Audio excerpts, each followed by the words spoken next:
Good evening students.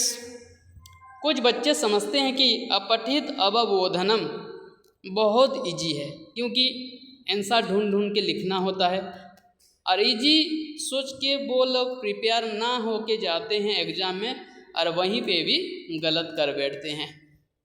अपठित अवबोधनम 10 से 10 marks पक्का आएगा, लेकिन कुछ ज़रूरी बात ध्यान देना है। क्या है? क्वेश्चन को समझना है ठीक तरीके से और उसके बाद अनुच्छेद को भी अच्छी तरह से पढ़ना है। ऐसे कुछ क्वेश्चंस देता है जिसका दो आंसर आएगा जैसा लगता है, लेकिन क्वेश्चन को अगर ठीक तरह से पढ़ोगे, समझोगे, उसके बाद आंसर ढूंढोगे तभी वो सही होगा। ठीक है, तो हड़बड़ी नहीं करना है इजी बोलकर।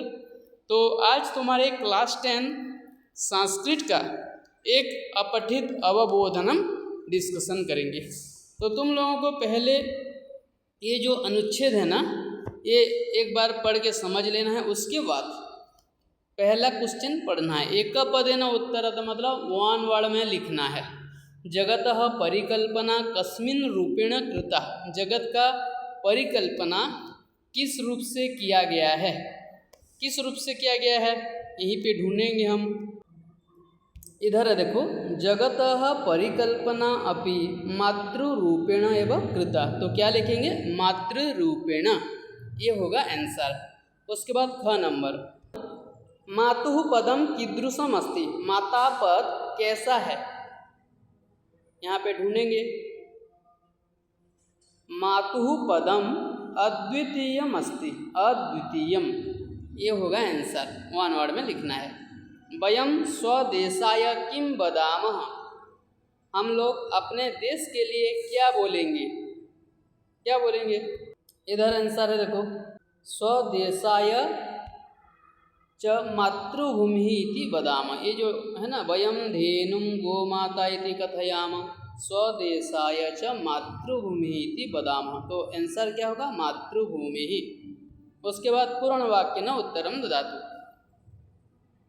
क नंबर, अथर्ववेदे मानवः कस्यः पुत्रः कथितः, अथर्ववेद में मानव किसका पुत्र कहा गया है, पूरा वाक्य में लिखना है। तो यहाँ पे है देखो, अथर्ववेदे कथितम माता भूमि पुत्रोहम पृथिव्याः, माता भूमि और वही भूमि यानी पृथ्वी का हम पुत्र हैं। उसके बाद ख नंबर, मातुः अभूतपूर्व योगदानम कुत्र भवति, माता का अभूतपूर्व योगदान कहाँ पे होता है? तो इसका आंसर इधर देखो, बालकस्य चरित्र निर्माणे अपि तस्याः अभूतपूर्व योगदानम, तस्याः मतलब किसका है? माता का। तो चरित्र निर्माण, ये जो है ना, ये आंसर है। तो पूरा वाक्य में हम लिखेंगे, मातुः अभूतपूर्व योगदानम बालकस्य चरित्र निर्माणे भवति।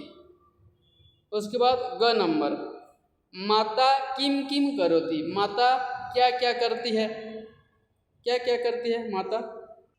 तो इसका आंसर है इधर, माता न केवलम जन्म ददाति अपितु व्यवहारस्य शिक्षामपि यच्छति, व्यवहार का शिक्षा भी देती है।